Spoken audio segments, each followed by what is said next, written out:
మందకృష్ణ మాదిగ గారు చేసినటువంటి వ్యాఖ్యలు మొత్తం సమాజం మీద చాలా ప్రభావాన్ని చూపిస్తున్నాయి. బాధ్యతాయుతమైనటువంటి నాయకత్వంలో ఉండి ఈ విధమైనటువంటి చీలిక మాటలు మాట్లాడటం క్షమించరానటువంటి అపరాధం. మందకృష్ణ గారు, మీకు ఒకటి నేను సూటిగా ప్రశ్నిస్తున్నా. మీకు ఎవరిచ్చారో ఇన్ఫర్మేషన్ తెలియదు, కానీ హిందూ దేవాలయాల్లో ఇప్పుడు దేవాదాయ ధర్మాదాయ శాఖ తెలంగాణ కానీ ఆంధ్రప్రదేశ్ కానీ ఒకసారి మీరు వెళ్ళి డాటా తీసుకోండి.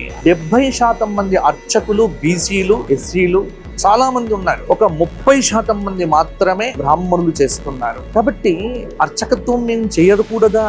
ఎవరు చెప్పారు చేయకూడదని? అలాగే ధూపదీప నైవేద్య స్కీమ్ కింద వస్తున్నటువంటి దేవాలయాల్లో దాదాపు ఒక 5,000 దేవాలయాలకు దీపధూప నైవేద్యములు ఇస్తే వాటిలో దాదాపు 2,600 దేవాలయాల్లో పనిచేస్తున్నటువంటి వారు ఎస్సీలు, బీసీలు వీళ్ళే చేస్తున్నారు. కాబట్టి ఎక్కడ అన్యాయం జరగట్లే. ఇదే ప్రశ్న కనుక మీరు మిగతా కుల వృత్తుల మీద కూడా చూపించి ఉంటే మీ నాయకత్వానికి మేము చాలా జోహార్, మీ నాయకత్వానికి మేము జయ జయధ్వానాలు చేసేవాళ్ళం. ఈ రోజున నాయీ బ్రాహ్మణుల యొక్క వృత్తిని కొల్లగొట్టుతున్నటువంటి వాళ్ళ గురించి ఎందుకు మాట్లాడట్లేదు? అన్య మతస్థులు వచ్చి నాయీ బ్రాహ్మణ వృత్తిని, అంటే మంగళి వృత్తిని పాడు చేస్తున్నారు. ప్రతి వృత్తిలో హిందూ ధర్మ వ్యతిరేకులు, ముఖ్యంగా ఇంకా గట్టిగా చెప్పాలి అంటే ఇవాళ ముస్లిం కమ్యూనిటీకి చెందినటువంటి వ్యక్తులందరూ కూడా ఈ క్షౌర వృత్తిలో అన్ని వృత్తుల్లోకి ప్రవేశించారు. ఇది మీ దృష్టికి ఎందుకు రాలేదు? వారి గురించి ఎందుకు మీరు మాట్లాడలేదు?